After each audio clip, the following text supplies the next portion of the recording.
Bien, continuamos aquí en Bien de Domingo, en esta ya mediodía, iba a decir mañana, pero ya son las 12:30, podemos decir mediodía, seguramente en esta hermosa tarde de domingo, donde hay muchísimo deporte para compartir, donde hay muchos Juegos Olímpicos, también hay fútbol argentino con la Copa, ya está, me imagino, la doña amasando, poniendo ya el agua en la cacerola para poner a hervir, haciendo los últimos retoques de esa salsa pomarola, y nosotros estamos acá en esta mañana con Luciano Bernique, que entre otras cosas se ha dedicado a escribir la historia de diferentes deportes o de diferentes eventos deportivos, mejor dicho, como la historia de la Copa Libertadores, como la historia de los Mundiales. Está preparando la historia de la Champions League también, pero en este caso, obviamente, la historia de los Juegos Olímpicos. La historia de los Juegos Olímpicos desde historias insólitas, no quizás desde las marcas, no quizás desde los récords, desde las marcas de los deportistas, lo mostramos de vuelta. Aquí está, sino desde cuestiones insólitas que tendrán que ver con un contexto histórico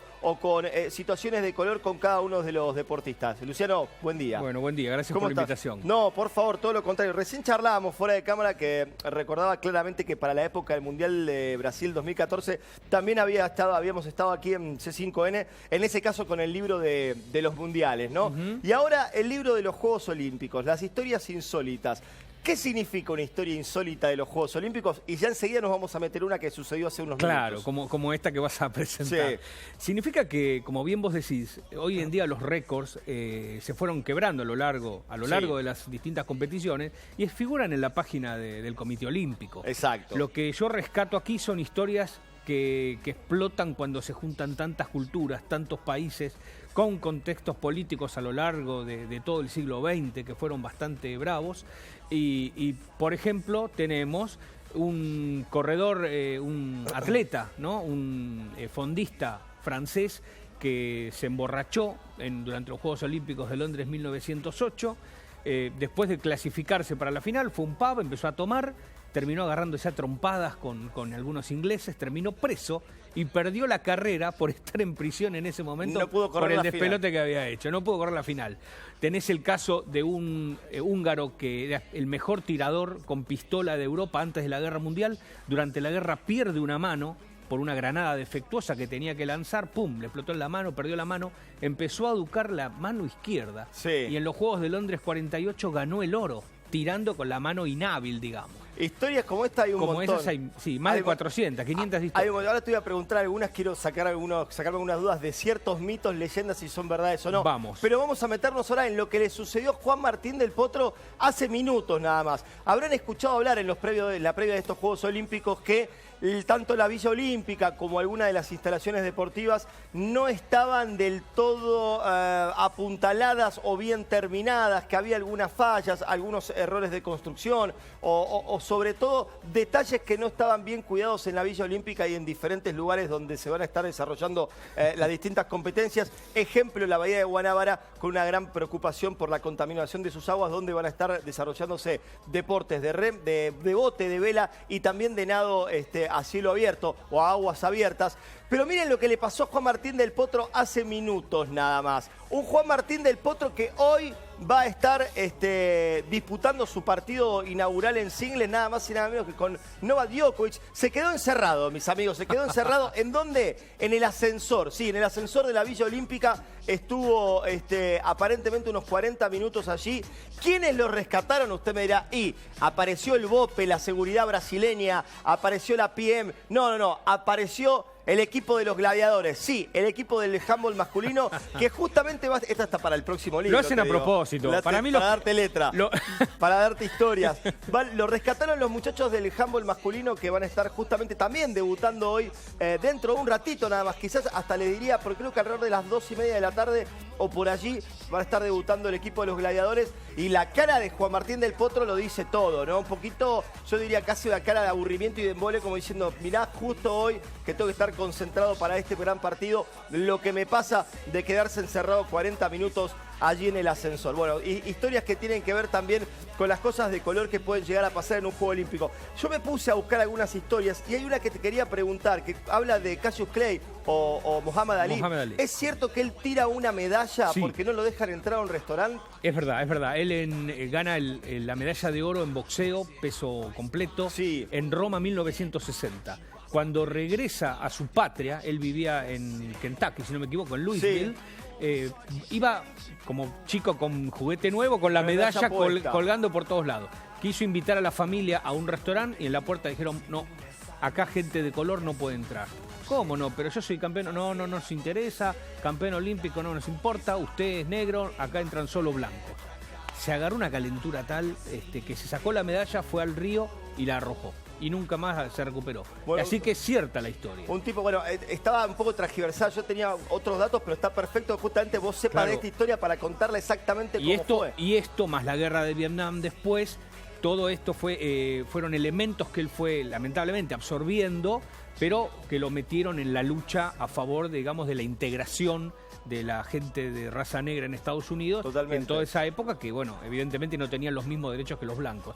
Y esto sirvió para que él se metiera en esa pelea y por suerte se ha evolucionado. Aunque siempre hay líos y siempre sigue habiendo problemas. Fue casi la gran lucha de su vida, ¿no? Mucho más allá de la del ring, la que tenía que ver con la igualdad de los derechos con las razas de distinto color. Cuenta también la historia que en los antiguos Juegos Olímpicos, los de Grecia. Los de Grecia. ¿Es cierto que los atletas participaban desnudos? Sí, eso es cierto. Por eso no podían ir las mujeres casadas a ver los Juegos Olímpicos. Eso es un buen detalle también. Un detalle, ¿no? Quizá para evitar comparaciones. Lo cierto es que solo podían competir hombres libres de Grecia, tanto los que eran ricos como los que eran pobres. Y se tomó esta determinación para que no hubiera diferencias sociales dentro de un escenario deportivo, ya sea una carrera, un combate de boxeo, un combate de lucha, en fin. ¿Se los imaginan a todos los atletas compitiendo desnudos? Es una cosa bastante Yo no voy a hacer extraña. Ningún comentario al respecto, pero ahí a lo mejor entra otra categoría, ¿no? No, pero tenía que ver también con la belleza del cuerpo humano en aquel momento. No exactamente. La cuestión era una de igualdad, de igualar a los competidores. Perfecto, o sea, directamente no con el mismo uniforme, sino sin uniforme. Claro, solo lo hacían, por ejemplo, para un deporte, entre comillas, que era correr con armadura, que era, fíjate que los juegos de la antigüedad, todas las disciplinas tenían que ver con la guerra. Además de correr para enfrentar a un enemigo, atacarlo, era boxeo, lucha, correr con la armadura, escudo y lanza. Totalmente. Lanzamiento de flecha, de jabalina, carrera de cuadrigas. O sea, todo tenía que ver con la preparación de alguna manera para la guerra. Y es Pierre de Coubertin cuando hace renacer los juegos a fines del siglo XIX, junto con otros pedagogos franceses e ingleses, los que empiezan a tomar al deporte como un juego, como algo lúdico y no como algo que tenga que servir para la guerra.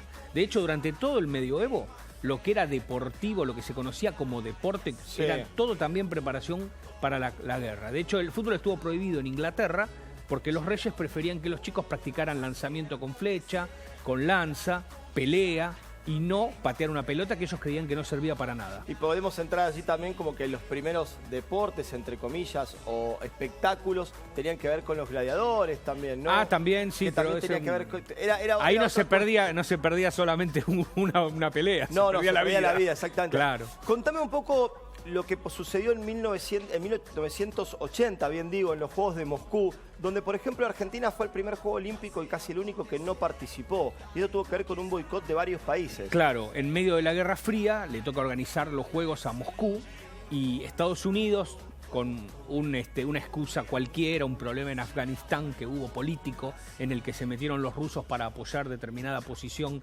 dentro de la guerra civil que se vivía en ese país, bueno, tomaron la medida de boicotear esos juegos y convocaron a los demás países. Y se sumaron prácticamente todos los de Europa, América y África. Así que fue un juego bastante particular. Y por lo cierto, en ese mismo juego hubo una carrera de 100 metros femenina muy interesante, en la que una soviética y una alemana oriental llegan juntas a la meta, en el mismo momento, con el mismo tiempo. No existía existía el photo finish, pero un cronómetro no como hoy, que es un barrido. Exactamente. Los haces de luz que te toman todo. Sensores, los sensores, efectivamente. Los tipos estaban perplejos, porque veían la photo finish, la cabeza en la misma línea, el torso, las piernas, los brazos, todo igual. Bien. Pero ganó la rusa porque tenía los pechos más grandes. Ganó por tener los pechos más grandes. Pero todo tiene que ver Porque anatómicamente había ingresado un con el poquito pecho. antes, claro. Mire usted. O sea, yo propuse que enviaran a Moria Kazan acá a los Juegos de Río, pero... Raro justamente porque por lo general ustedes verán que los cuerpos de las atletas Sí, igual eran flaquitas. suelen ser de muy poco busto, de muy poco pecho, Era que un tiene que ver con la poquito, preparación. bueno. Un poquitito No, más. no era la tetamántica. Hay un montón de historias, por ejemplo, que hubo 4 ediciones de los Juegos Olímpicos que no se realizaron por las diferentes guerras mundiales. Claro. Uno fue en el 16 y después 40 y 44, ¿digo bien? 16, 40 y 44, son 3, sí. Pero no sé, el Comité Olímpico lo sigue contando como momentos olímpicos, si se quiere. No, la verdad es que no se hizo nada. No se jugaron. En el 40 le tocaba a Japón y en el 44 a Londres. Y bueno, una vez terminada la guerra, por haber participado Japón junto con Alemania de los estados del eje, ¿no?, que eran el bando perdedor en la Segunda Guerra Mundial, se lo dieron a Londres en el 48 y recién Tokio fue para 1964. Contame una historia que tenga que ver con algún deportista argentino, con alguna delegación argentina o un dato particular que tenga que ver con Argentina en los Juegos Olímpicos. En México 1968, Nicolau, que era un nadador argentino que tenía el mejor tiempo en las pruebas clasificatorias en estilo mariposa, sale de la Villa Olímpica para dirigirse al natatorio y el que lo llevaba en la combi no conocía bien el camino y se metió estaba justo corriéndose el maratón y se metió en un lugar que estaba cortado y quedó atrapado en un embotellamiento y perdió la medalla de oro, y toda medalla perdió, porque no pudo competir, no llegó a tiempo para participar de la final. Sí, contame. Y en Seúl 88, Argentina juega por la medalla de bronce con Brasil al vóley. Sí. Gana los 2 primeros sets y Hugo Conte, el papá del chico de Facundo que está jugando ahora, tenía un problema intestinal muy severo y tuvo que dejar la cancha para ir al baño del vestuario del estadio donde estaba compitiendo. Sí. Bueno, estuvo ahí sentado un largo rato. En ese momento, en ese periodo, Brasil empata 2-2 en sets y van al quinto y definitivo. Conte, ya recuperado, volvió, ganó Argentina y fue medalla de bronce. Y se quedó con la medalla. Y se quedó, así que tuvo que hacer un gran esfuerzo Hugo Conte. ¿Qué dato? Estaba pensando también en la gran cantidad de medallas que ha logrado las delegaciones argentinas en los diferentes Juegos Olímpicos. No sé, pero sí, bueno. A ver, para lo que es nuestra cosecha de deportes, ¿por qué crees que ahora los deportes que sobresalen, a ver, hasta ahora hemos cosechado una medalla de oro que viene del judo, en los últimos Juegos Olímpicos también vino desde un arte marcial como el taekwondo, en situaciones más individuales que las colectivas, ¿no? Y sobre todo en este tipo de deportes que no están tan arraigados en nuestra cultura o en nuestra sociedad. Yo creo que hay, mirá, nosotros tuvimos 52 años sin medallas de oro, de Helsinki 52 a Atenas 2004. Ahí ganamos con la generación dorada de básquet, que ya chicos que estaban compitiendo ya en el mejor nivel en la NBA, y el fútbol, que anduvo muy bien en el 2004 y 2008. En 2008 con Messi. O sea que esos son los deportes profesionales. Bien. Los amateurs, ciclismo, que ganamos oro en Beijing. Con Walter Pérez. Pérez y Curuchet. Y después, bueno, Sebastián Crismani de taekwondo y la Pitu ayer extraordinaria, la Peque, maravillosa en judo. Sí. Yo creo que eso tiene que ver, por un lado, bueno, el deporte profesional andamos muy bien, básquet, fútbol, las leonas en general, más allá de que perdieron, pero andamos en buena competencia. Lo individual creo que tiene que ver con la fibra de estos pibes, porque esta chica es médica, está parte del tiempo trabajando como médica en un hospital, se entrena cuando puede, viaja como puede, hizo la carrera de medicina mientras competía, y es amateur, ¿viste? No cobra nada, y la verdad que es una maravilla. Yo creo que eso tiene que ver con una fuerza interior, que yo ayer leía los comentarios en las páginas de los diarios, hablando algunos que esto tiene que ver con tal cosa política, con tal otra política.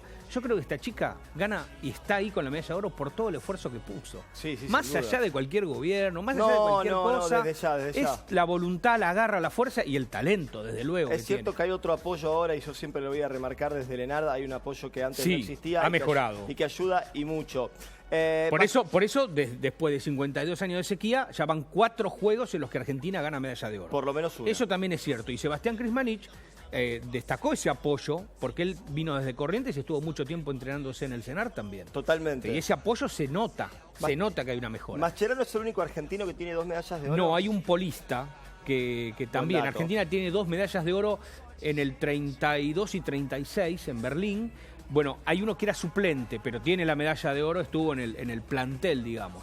Pero Claro, hoy en día tenemos a Mascherano como el mejor en ese sentido, ¿no? Mirá qué poca cosecha, porque tenés nadadores que tienen 18 medallas de oro, Michael Phelps, por ejemplo. Bueno, qué comparación, ¿no? Que no es un dato menor, porque hasta ayer Argentina había logrado 18 medallas de oro en toda la historia de los Juegos Olímpicos. La de Pareto es la número 19 y justamente un solo deportista estadounidense, Exacto. ok, el más ganador de la historia de todos los Juegos Olímpicos, que es Phelps, también tenía la misma cantidad de oros.